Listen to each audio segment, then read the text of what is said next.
Right. But it does provide me with tremendous honor to come forward to share this monitoring report with you all this evening. I'd first like to take this opportunity to acknowledge and appreciate the support that Mrs. Kathleen Clark has provided us as our board liaison for this particular monitoring report. Because, you know, one of the foundations that we hold as a significant responsibility is making sure that our schools are safe for our students. There isn't a day that goes by that we don't turn on the news to see the unfortunate or recent tragedies or results of violence in schools. And it's a tragedy that I believe each of us as individuals, as parents, as community members, as educators take very seriously. Most recently, just in our region at West Potomac High School, we had an incident where a student was stabbed. And so when we think about weapons and making certain that we remind our community at all times that any weapons that are brought into our schools, students will face the maximum consequences as it relates, or as it is written down in our APS Code of Conduct. And for instances where those weapons fall under a violation of any criminal activity, we'll be working directly with our police department to make certain that we do as much as possible to reduce or to eliminate any opportunities for those incidents to happen in our school communities. And that also doesn't even reflect on the importance of the safety that we hold for all of our students. And so as we continue to really look to support creating structures and making certain that we are creating a learning environment where all of our students and staff are safe, our work continues to be driven by that purpose and by that drive.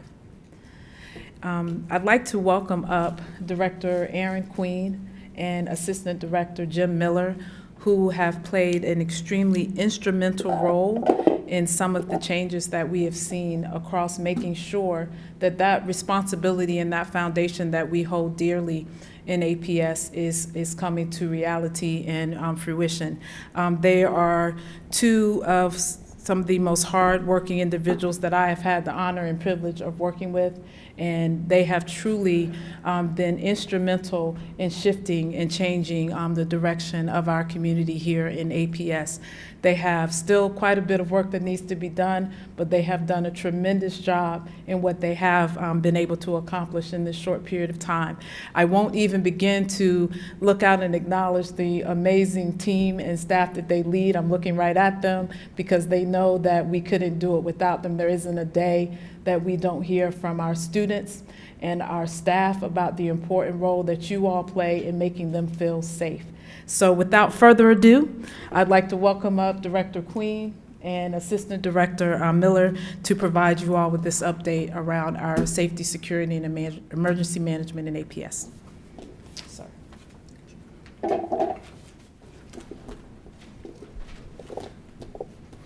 Thank you, Chief Graves, for your kind introduction, and as always, thank you for your leadership and support. Good evening. Chair Kadera, esteemed school board members, Superintendent Duran, members of the Superintendent Cabinet, and public here and watching at home. Tonight, we present our annual monitoring report, a comprehensive overview of our department's progress and key initiatives. This work directly supports our Arlington Public Schools strategic plan, priorities of operational excellence, student well-being, and a student-centered workforce. As a parent of 3 adults who graduated through Arlington Public Schools and a proud parent of a Wakefield senior, I take in safety and value it deeply. The safety and well-being of all our students and staff. Our commitment remains steadfast in creating a secure and supportive learning environment for everyone in Arlington Public Schools to feel safe. Tonight, we will cover the following topics. We're going to highlight some bright spots, progress monitoring data, talk about our systems-based approach for safety and security, discuss our core services, then invite our community partners from Arlington County Police to speak on tonight's focus area, Arlington Public Schools and Arlington County Police collaboration 3 years post-school resource officers. Lastly, we will conclude with next steps and then open up to the board for questions and comments. Thank you to AETV and our team for that awesome video we saw earlier. While school safety coordinator's primary role is safety and security, the video highlighted a few of our SSCs, but offered a powerful and personal perspective on the dedication and expertise of our school safety coordinators. Here tonight are some of the dedicated lead SSCs who help lead our program. Trayvon Jolly, Alyssa McCowan, Raymond Ways Ayala, Thomas Johnson. We also have Miss Sharon Good with us. At home watching, and they will take a test tomorrow, is Dr. Sabrina Swan and Ian Smith.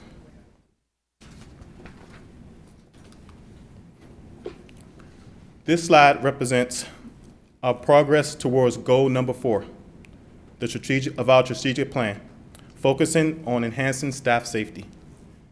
As you see here in last year's Your Voice Matter data, which shows the percentage of our staff who reported feeling safe at work, our goal is to significantly increase these percentages by 2030 with incremental increases each year. We are doing this by using a multifaceted approach by enhancing our threat assessment procedures and implementing our system-based security framework, both of which we will discuss later on in the presentation. We have already completed 2 key steps by hiring a threat assessment specialist and leading our 2nd annual Emergency Preparedness Week.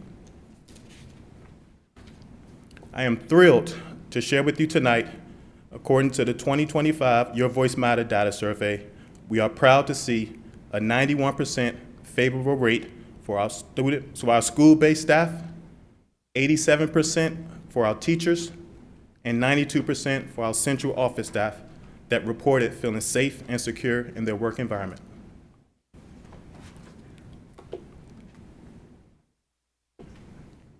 This slide outlines our progress towards Goal 5 of the strategic plan, focusing on enhancing student safety.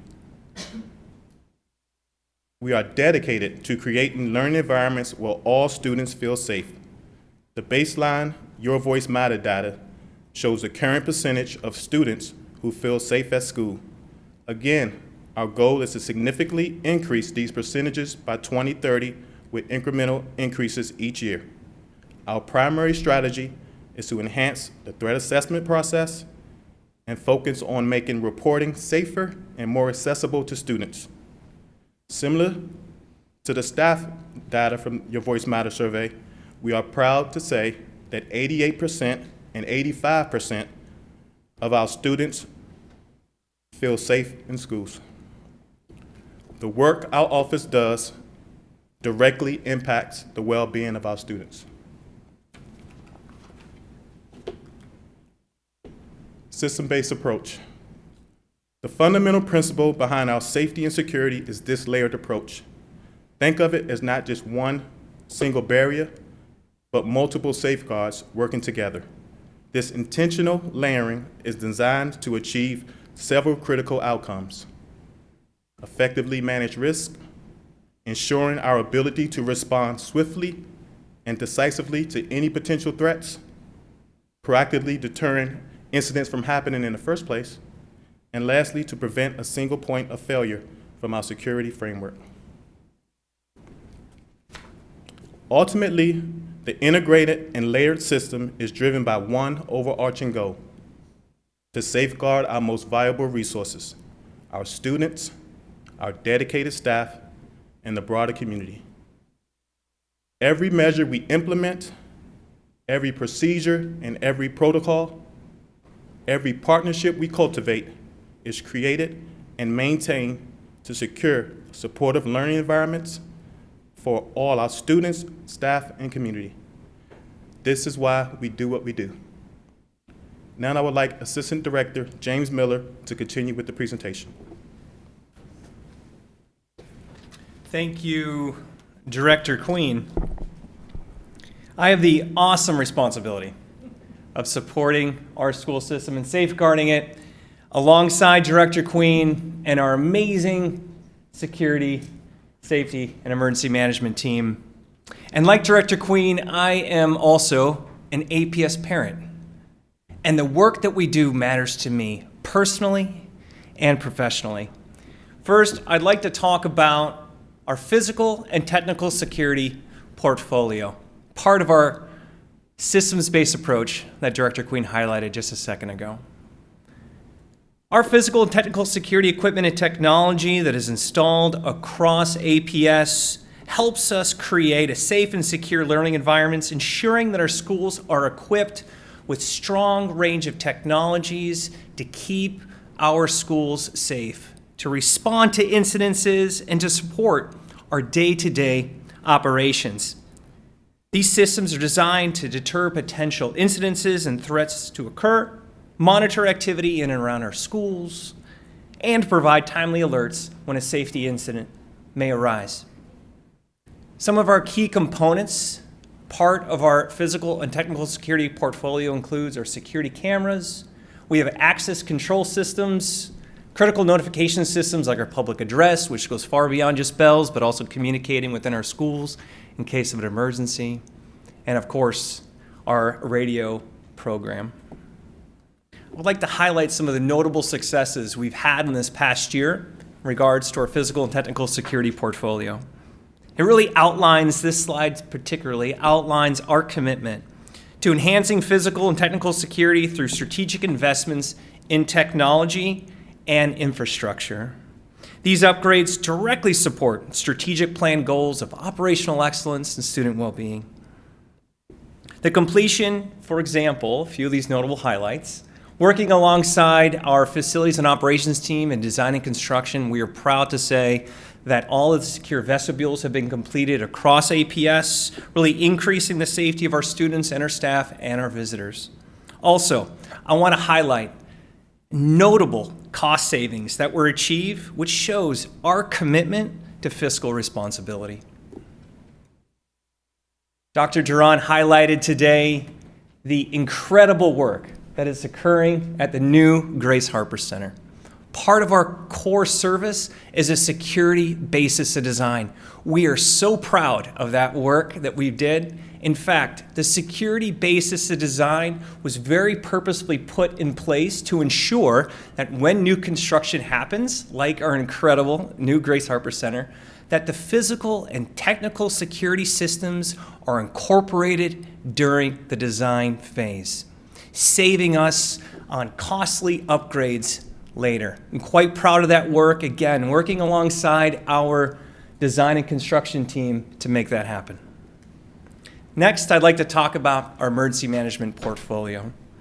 Emergency management in our schools is the ability for us to plan and coordinate our efforts to keep our students, our staff, and our visitors safe. We have a robust emergency management framework which focuses on preparedness, mitigation, response, and recovery. This is an all-hazards approach. No matter if an incident should occur, whether it's severe weather, which happens, a medical emergency, or a building issue, or a security threat, our staff and team are well prepared. I want to highlight that first, we are an institution of learning, and our emergency portfolio, our emergency management portfolio focuses on staff training. Some of our notable highlights this past year.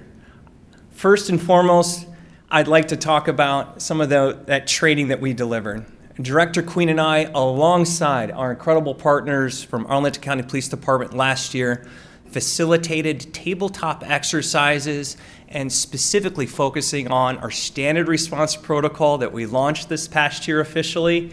We trained over 600 staff in every facility and every school across APS. Purposefully, we spent some time this year to train our teams in over 40 hours. That's 40 hours of training in the reunification method was adopted by the I Love You guys.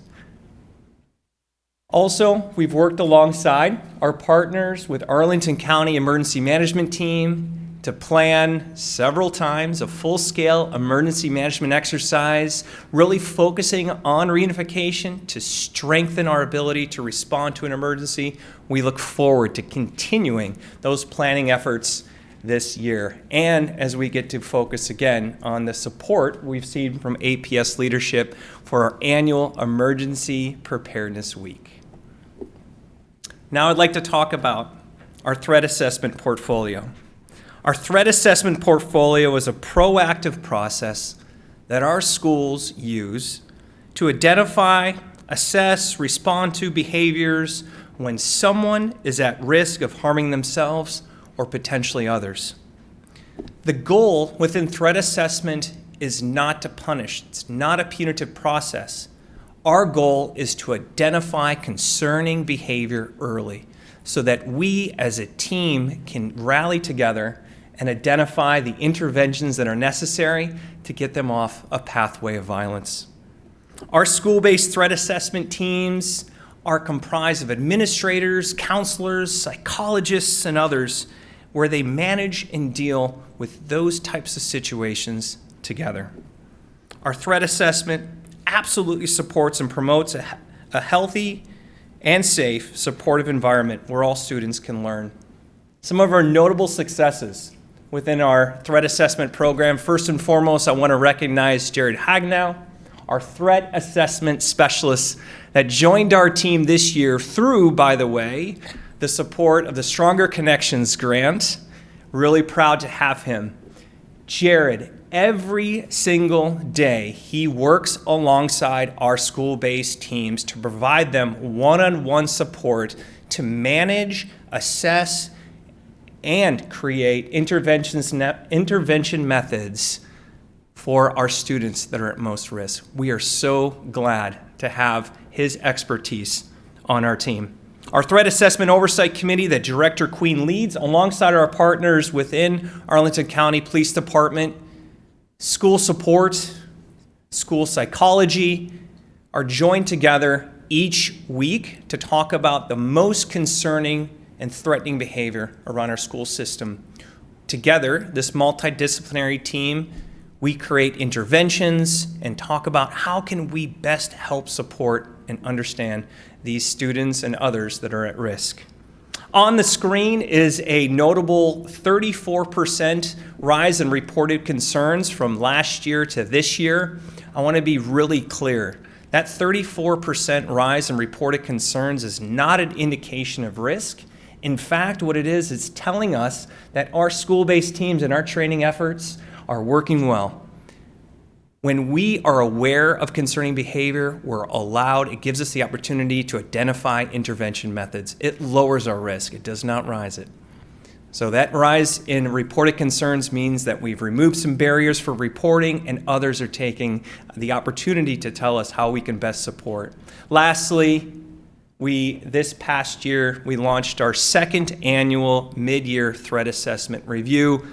We worked very hard on this review. It's quite comprehensive. We publish this throughout APS, and you're available to go on to Staff Central, and please do watch this great video that I produced. And then alongside Jared, where we talked about some very key recommendations. I'd like to highlight some of those key recommendations: expanding early support programs in elementary schools, for example. We also talked about making it easier for staff to report and follow up on concerns. And our last recommendation for this year is working closely alongside our law enforcement partners to strengthen our safety strategies. With that, thank you for the opportunity. I'd like to turn it back over to Director Queen. All right. Thank you, Jim. All right. As you saw from the video, our school safety coordinators are security professionals, dedicated staff members who help create and maintain safe and welcoming environments for our students, staff, and visitors. They are often the first to respond to an emergency situation. Our SSCs build rapport with students and foster positive relationships with staff members. They work closely with our school administrators, emergency first responders, and our community partners. The goal is to prevent a problem before it happens, but we want to also make sure our schools are prepared to respond and recover from any emergency situation. Our department has a 92% retention rate amongst our staff. Our high retention rate and our specialized training demonstrate our commitment to a student-centered workforce and student well-being. This year, we have incorporated a new tri-corps security contract to help support evening coverage in our comprehensive high schools. Two of them are with us today. We also have 3 full-time positions solely dedicated to our aquatic centers and also weekend support.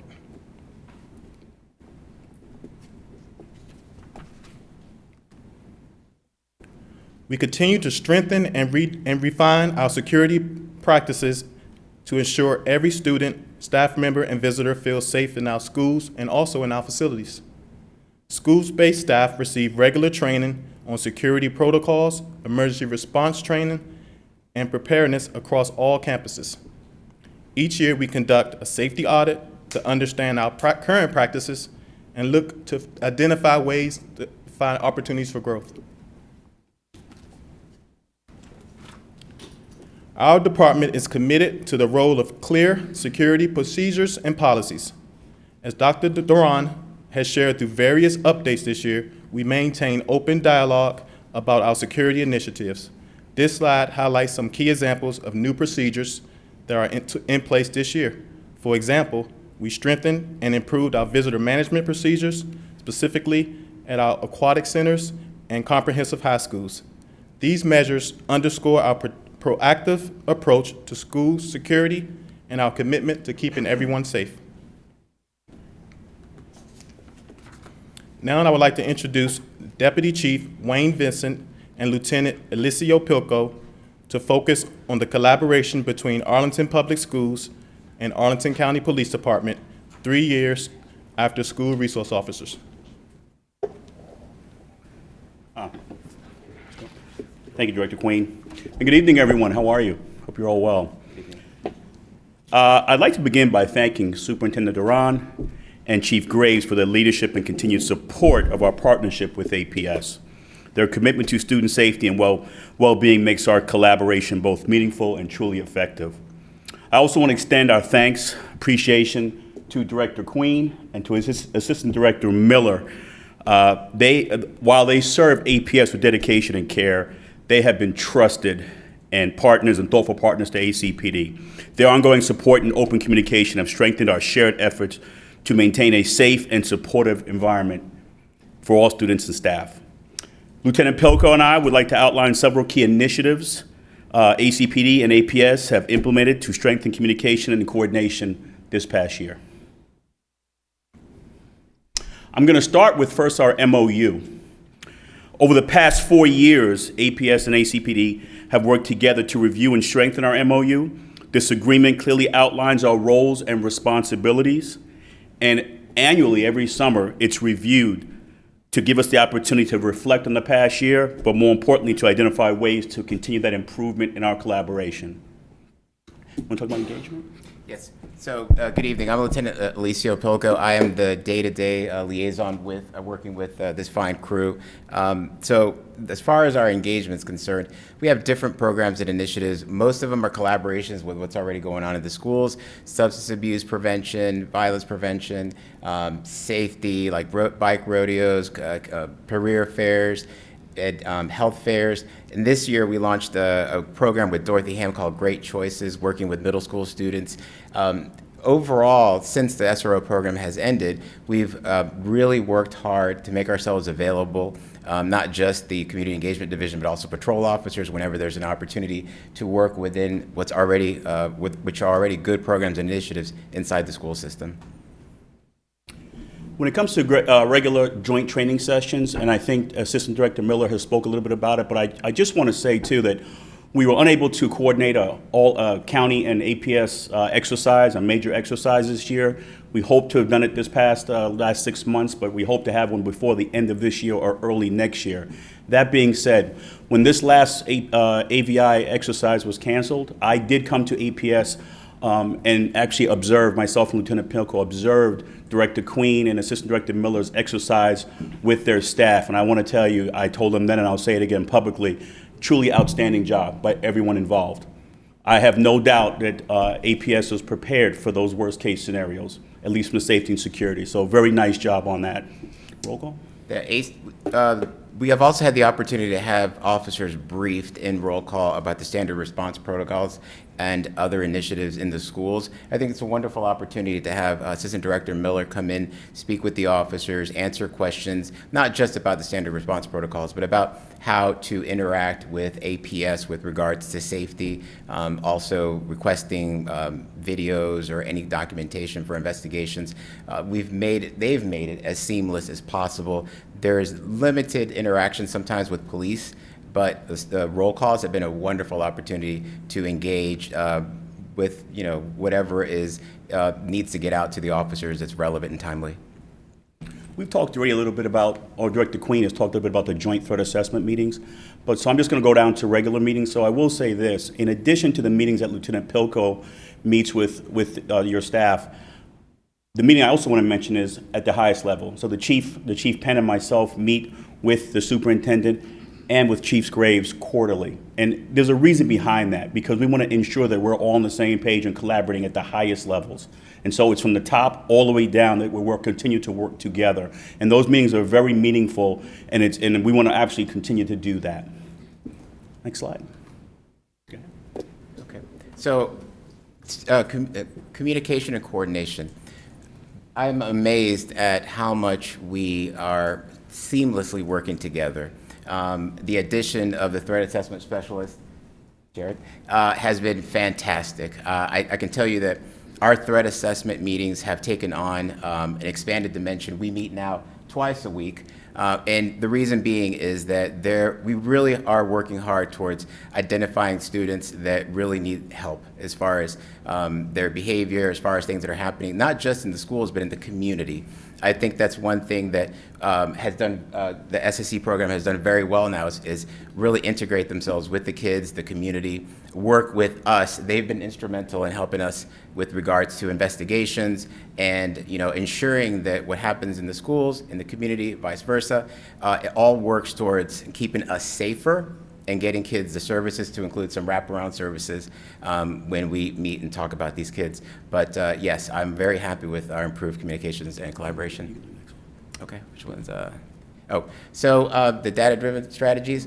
So what we're doing is we're really looking at where we need to improve areas of concern. So if we're talking about, I think you were talking about the edged weapons, and one of the things that we looked at with expanding our threat assessment is focusing on kids that are getting a little bit of extra attention, whether it's in the community or whether it's in the schools, before it rises to something bigger. So we meet on Wednesdays for 1 hour prior to our threat assessment to really take a deeper dive into some of these kids.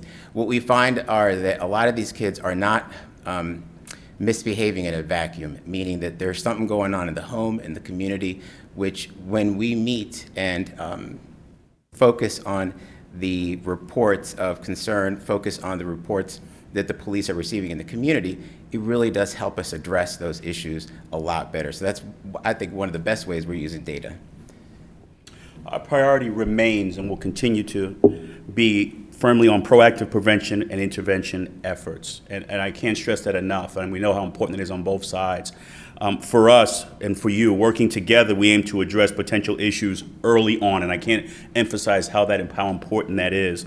Fostering a culture of safety and support that reduces the likelihood of any kind of incident or major incidents. And I think when Director Queen went over some of your numbers early on, I think that kind of aims that point even early on. So again, that to us, we will continue to prioritize that as well. When it comes to regularly evaluating and refining collaborative strategies, again, I think you just can't look at it when we look at the MOUs every year or even our regular meetings. I will tell you that Lieutenant Pilko, he briefs me almost on a daily basis because he continues and he works with your staff so well.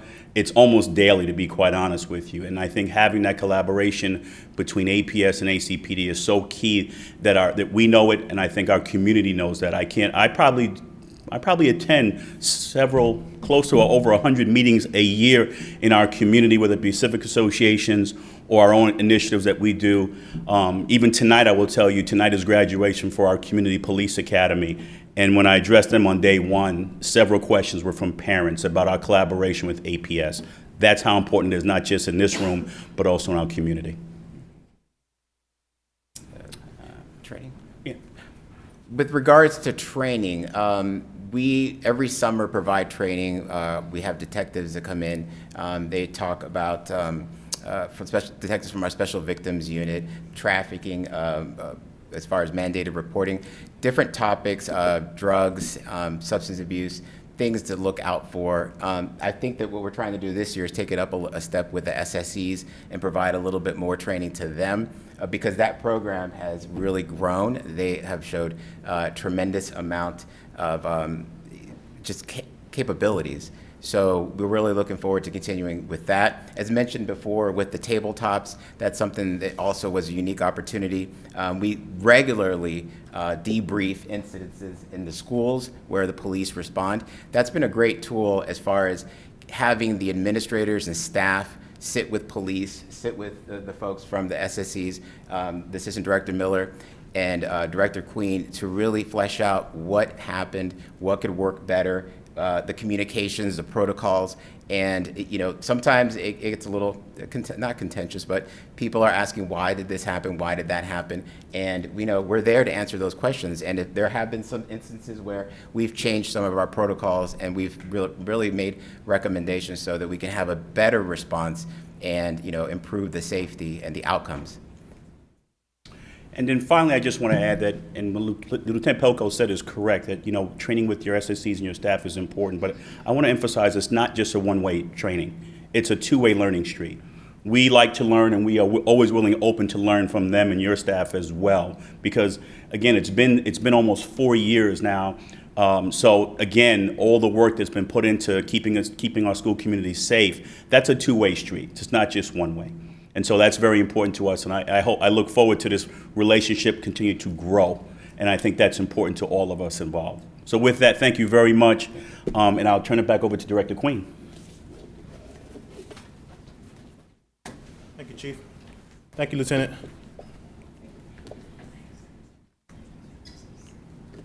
All right, looking ahead, we have a clear set of priorities to further strengthen our safety and security framework.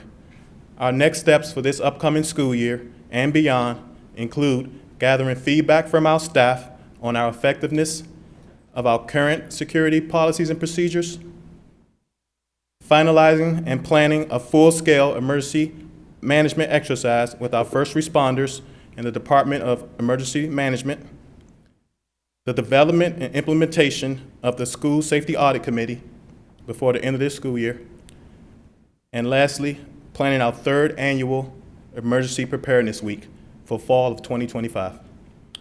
Thank you for the opportunity to highlight our core services and notable successes that help safeguard Arlington's students, staff, and the community.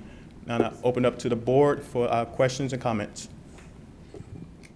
Thank you so much to all of our presenters. We appreciate the information that you've shared with us, and this has been a really useful and comprehensive rundown of all of the activities of this division. I'm going to open it up for questions in just a second, but want to make a couple of quick introductory remarks. Many of us were parents in APS or involved in one way or another in APS 4 years ago when the decision was made that we would not have school resource officers in our schools. But there are plenty of APS families who have joined our school system since that time and may not have the context for how that decision was made, which involved a task force of many people and many hours. But if you're curious about that decision, I would invite you to go to our website, and I believe you can still find the report about the work of that task force online. So that would be context that might be important for folks who are newer to our school system. The other thing that I wanted to say, and the sort of editorial comment I'll say about that, is having school resource officers in school buildings is only one model of a collaboration between school divisions and local police. And I think what we've seen tonight is that there are other ways that we can maintain close and productive connections to in the name of school safety. It can look different in different ways, and I think that what we have been working on and developing here over the past 4 years is a demonstration that you can have a close and collaborative, an effective collaboration between schools and police that even falls outside of that. The other thing I wanted to say before we open it up is we mentioned these comprehensive exercise called tabletop exercises that we do in the school system and we do in partnership with the county many times. I just wanted to note that our elected officials are part of those tabletop exercises too. So the county board members, the school board members have participated in those and will continue because it's important for us as the elected leaders to know when we should plug in and when we need to get out of the way in order to make the response as swift and as effective as possible. So that is something that we engage in as well with you. Colleagues, the floor is now open for questions. I'll start with Ms. Clark because she was the liaison to this report. Well, first of all, when I think about what really solid collaboration between various teams looks like, I think about the vital work that you guys do every single day in the Office of Safety, Security, and Emergency Management. You're literally triaging between all of our various schools, teams, working with our wonderful Arlington County PD, and you guys are doing this every day. I appreciate how your team proactively creates this strong impression of controls in our schools.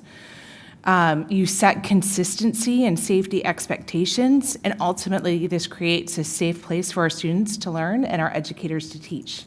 And I appreciate that. I was there at Wakefield about a month ago as a liaison school, and the strong impression of control coming in every single day was very impressive, and I could do my quick scan, and I could see every student being checked in, doing the ID checks, and they have the pouches, and it was an amazing process to see how the students worked, and they played music, and it was fun, and we still had this very strong impression of control, and that is the proactive approach that I so much appreciate.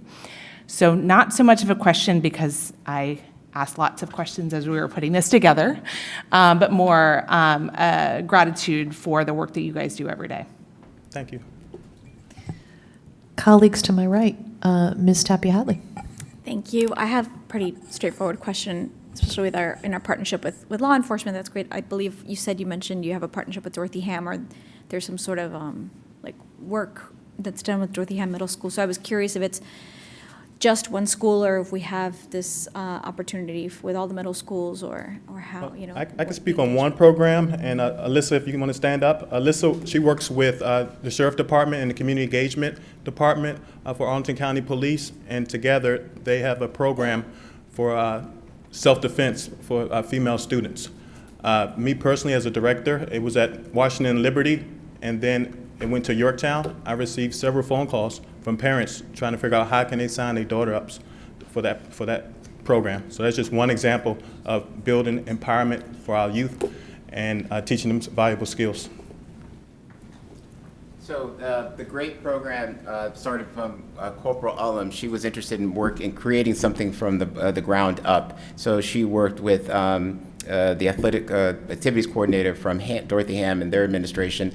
The program started in December, and it's graduating sixth graders at the end of this month. We're still work with Second Chance, other programs that are built in the framework in our APS, but we really like to exploit programs like GREAT. A lot of it is the bandwidth. What can we do as far as with our staffing and being able to make that commitment, because that's the part of the other part of it is we want a solid commitment, consistency. We don't want to spread ourselves too thin, right. But yes, if we can duplicate some of these programs moving forward, by all means. Thank you. And I ask because it sounds wonderful. It sounds like a great program, so would love to ensure that there's uniformity across the county, availability for students to partake. Absolutely, thank you. Equity. I was just going to add to that, those programs come out of our division, which is the Community Engagement Division, and because of staffing, like Alicio said, it can be very challenging to go across all. But I also want to just remind everybody too, this summer we're putting on 4 camps for our schools. We have our patrol camp, we have our teen police academy, and for the first time this year, we're putting on a basketball camp because we have several athletes, former basketball players in our unit, so they want to do a basketball camp. So we're very proud of that, but we're very limited to what we can do. So Great. thank you. Thank you. I think Ms. Zucker-Sutton had a quick follow-up, and then we'll Yes. do another round. Don't go away. Come on back. No, I wanted to say a couple of quick things to our friends from ACPD. In fact, Lieutenant Pilko, you may not remember this, but I launched the food pantry at Randolph Elementary School during the pandemic, and that's when you and I met. And I just looked, and I no longer have your cell phone number in my phone, but I did at that time. The community engagement programming is terrific, and I think it's you've highlighted a number of things that you're doing. We're grateful. We appreciate it. Collaborating takes a lot of time, and so we are really grateful for your willingness to collaborate with us.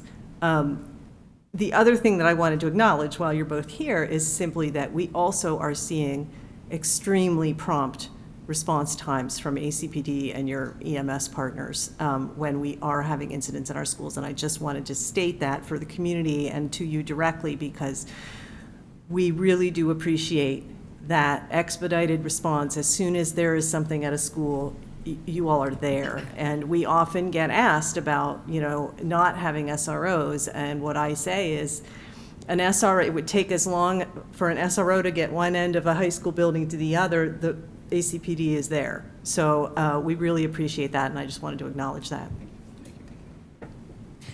I had a question, and then we'll go around again if there are more.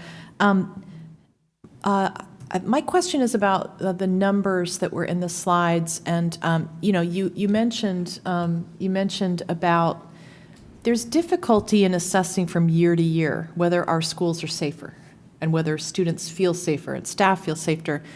And one of those confounding variables is, as you noted, as we educate people about reporting and the importance of reporting, and we improve the ease with which people can report, it's then difficult to tell if a rise in numbers is about we're doing a better job of spotting it, or there's actually a change in behavior. And in my day job, I work for a nonprofit that's focused on mental health, and we talk about this a lot in that context too, where is it that depression and anxiety are on the rise, or have we reduced the stigma around reporting those things, and the rate really hasn't changed? And so I guess I'm wondering, as your team tries to do this work and you're trying to gauge year over year whether our schools are safer or staying as safe, would be another way to put it, how do you account for, because it's hard to make sort of very clean, precise interpretations of data, how are you guys having those discussions about whether schools are safe and improving? It's a great question, and how do we best assess, in particular, look at the data in regards to risk overall within our school system. We're quite thankful for our partnerships with our strategic planning teams. The data that we highlighted, and in fact, I think Chair Kadir, I think we're talking about a couple things. You mentioned the threat assessment data that we talked about, the rise in reported concerns of a 34% rise this year. I'll come back to that in just a moment. I want to talk about the notable and very, very encouraging 2025 data from the Your Voice Matters survey from this past year, 92% for our staff and then 88% for our students. Very purposefully this year, we took an opportunity to ensure that that exact question was asked. How do you feel safe in school? We cannot compare this year's data with last year's data. It's not an apple to apples comparison. What you did see up, and perhaps we can put slides 4 back up on the presentation, is that what you did see was a very notable rise. Yes, it's not apples to apples. However, that rise is significant. So in the aggregate from last year, our baseline data for teachers, for example, can we go to slide 5? Can we go to the next slide, please? That data in particular around students, at 67% for grades 6 through 12, that's an aggregate. And there's a lot of questions that were asked to create that 67%. As we look at now, for 2025, 85%. That is by every measure, even without the big aggregate, of notable success for us. So I want to come back to that point on threat assessment. This has been a multi-year approach to shift and change the culture across our school system, whereby reporting concerning behavior is accepted. Reduce barriers to make that happen, create a stronger, more robust framework and a multidisciplinary approach to identify intervention methods. Even last year, during our mid-year threat assessment review, we talked about how are some ways that we can improve reporting in our elementary schools and our high schools, and we saw a rise in that as well. And this year, in response to that report and that data, we were very successful. And thank you to the board, and thank you to Dr. Duran and Chief Graves for supporting us in increasing our SSE allocation, specifically 3 dedicated to our elementary schools. So in sum, we utilize that data to advocate and to understand where do we see a rise in reported concerns and risk across our schools. In this particular year, we advocated for it and you supported us. So that's one example of how we utilize data to make better, more informed decisions. Great, thank you so much. I'm looking around to see if my colleagues have, Ms. Ecker-Sutton? Thank you. I wanted to, so first of all, thank you for the detail about what a threat assessment is. We hear that term quite a bit, and I think certainly we don't necessarily always remember what the details of it are, but I suspect our community also is not familiar with the term and the process. It was really helpful to have that laid out. The idea of early interventions and the idea of designing the threat assessment as focusing on ways to catch potential problems before they become serious issues is something that really resonates. And I think we all, in thinking about youth and student well-being and safety and wanting to see people feel safe in schools, it is the case that if we can do early intervention, that's the best possible thing. A couple of years ago, I participated in the youth mental health first aid training that was offered through, I believe, through the Office of Student Services. And I just wanted to sort of give a shout out and confirm with Dr. Crawford that in fact her office is still offering youth mental health first aid training, because that was a great half a day or day or so that parents could do, community members could do, staff in schools could do. I will also give a shout out because I took it in the summertime, and there was an APS library assistant, Amelia, from Thomas Jefferson Middle School, who on her own time came over to SciFax in the summer and did the youth mental health first aid training because she felt that she wanted to know the signs of when a student was in trouble. So, Dr. Crawford, if you could speak to that for a moment. I absolutely can. Thank you for bringing that up. Yes, it is still offered monthly. We have an upcoming session, I believe, May 16th in English. And this year, as the board may remember, we're also very excited to offer youth mental health first aid in Spanish. So we have 2 sessions in June in English and in Spanish. We do promote them heavily in partnership with the county, of course. And I will just share that our partners have come. We've had Edu Futuro come in the past. We've had different outreach to different partners, as well as our extended day staff and other staff members. So I thank you for saying that. Obviously, prevention and early intervention is critical in identifying any behavior and mental health needs so that we can intervene and prevent any escalation. Thank you. Dr. Duran, I think you wanted to say something. Just in closing, I do want to just say very much a huge thank you to Chief Penn, to Deputy Chief Vincent, and Lieutenant Pilko, who I am very proud of our partnership with our police department. I know of many school systems across the country that don't have the type of relationship that I'm proud that we have here, and it's because of the dedication and the time that they put in to go above and beyond to really get to know our schools, to know our needs, and to spend time in our schools, and really that is an exemplary relationship that I want to highlight for our public and our community and share that. And thank you to Director Queen and Mr. Miller. Appreciate both of your leadership. I hope that our community and the board saw tonight the amount of work that Ms. Graves opened up to talk about. We've seen some change, so much change. I hope you saw it tonight. And I'm really, really pleased to hear from our students in the survey also a change in feeling safe. That is not just because, it's because of the efforts that have been put in place by our team, and I'm very proud of them, and I'm very, very thankful for our relationship with the police department. So thank you. Thank you. I had one or two quick last questions, and I'm looking at my colleagues. One of them is the work on both the county and the school side.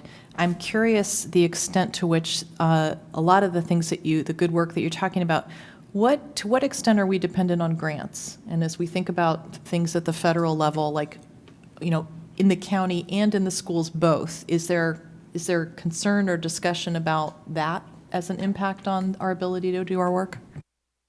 Yeah, as we mentioned earlier, the reason we got Jared is because of a grant. So I'll let Jim talk more about the grant funding, since he wrote a few grants this school year. Yeah, it's a great question, specifically around grants supported. All of our grants have been supported through VDOE, through the Virginia Department of Education. And quite notably, since 2023, our department has received over $600,000 in grants. I want to just say that again real quick, is that since 2003, our department has received over $600,000 in grants. And part of that effort, of course, is through Stronger Connections grant, which is well over $300,000. And then also, for several years in a row, we've received security equipment grants supported by the the Virginia Department of Education. And it's through that effort we have utilized that grant to make significant upgrades and changes to our physical and technical security infrastructure. I can't look in the crystal ball to predict on whether or not that will continue, but I will say that our school system is by far stronger, and our physical and technical security systems are stronger and better prepared because of that grant funds. And I think, Ms. Kadar, what you heard in the answers, some of it is not ongoing funds, so that's helpful. And the one-time purchases of our equipment, about half of the grant money has gone to that. But for the ongoing, very necessary needs of our threat assessment specialists, those are things that we do want to monitor and make sure about grants. So it's a combination of the two. Thank you. Thank you for that clarification. And then my last question is, as a parent in APS, of a student who's now a senior, over the years, I have seen us use some different language when we talk about emergency management and safety in schools. So at different times as a parent, I've heard my students and gotten emails that refer to lockdown, shelter in place. We talk about having holds now in our schools. And I know there's been some effort to kind of standardize and make clear sort of those levels and that terminology. And I guess the question is, where would parents find that? I think it's on the website. And is there? It's in policy. Bethany reminds me because she's our policy chair. Where could parents find that? And if there's a 15-second version of that you can share right now, it would be great to hear it. Yeah, absolutely. Another great question. Thank you. About emergency management in particular and our standard response protocols. So the SRP models, standard response protocols, there are 5. Anyone can go right now to our website and go to the emergency management section, and there is a very captivating video which will explain the standard response protocols. This past year we launched one in particular that was student supported, specifically around hold, but there is a DCJS produced video which explains each standard response protocol. And real quickly, I'll go over all 5. Hold, secure the building, lockdown, shelter in place, and evacuation. It's an all hazards approach. So right there from our website, you can watch this video and learn about those methods. Hope that Thank answered you. your question. Yeah, Yes, thank you so much. I don't believe we have more questions from my colleagues. The last suggestion I'll make is just that I know that we, in our local law enforcement, we're looking for ways to recruit new folks to the police force. I know that we have activities like the police camps in the summer. I'm just really interested in this idea that we can create opportunities for some of our students to learn about careers in this general field of emergency management and law enforcement and security, and whether that's through jobs like shadowing in the schools or working with the police. I just think that I know we're doing some things in this area, and I think that it would be interesting to try to expand that. And we would be remiss if we also didn't say crossing guards. I'll let Deputy Yes. Chief Vincent talk about it, but also Dr. Mann can talk about that because there is some of the work that we're working on for our new Grace Hopper Center as well. So one program we're going to be working on, this is now, about a year and a half ago, we started a cadet program. The cadet program was made ideally for college age, for students attending colleges. But the goal this summer is to integrate into a high school cadet program.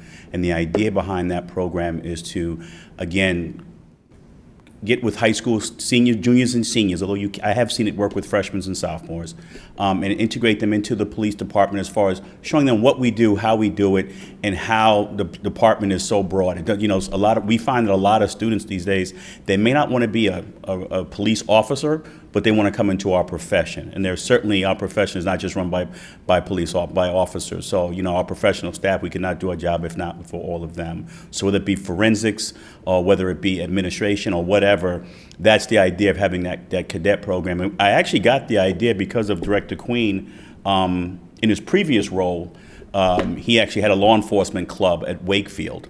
And so I kind of took that idea to kind of push, you know, now we have a college cadet program going. We need to get one going in the high schools. So you can look forward to us proposing that and hopefully moving that forward next September. Dr. Thank you. Mann, if you can talk a little bit about the planning that's going into the new Grace Hopper Center and in that area.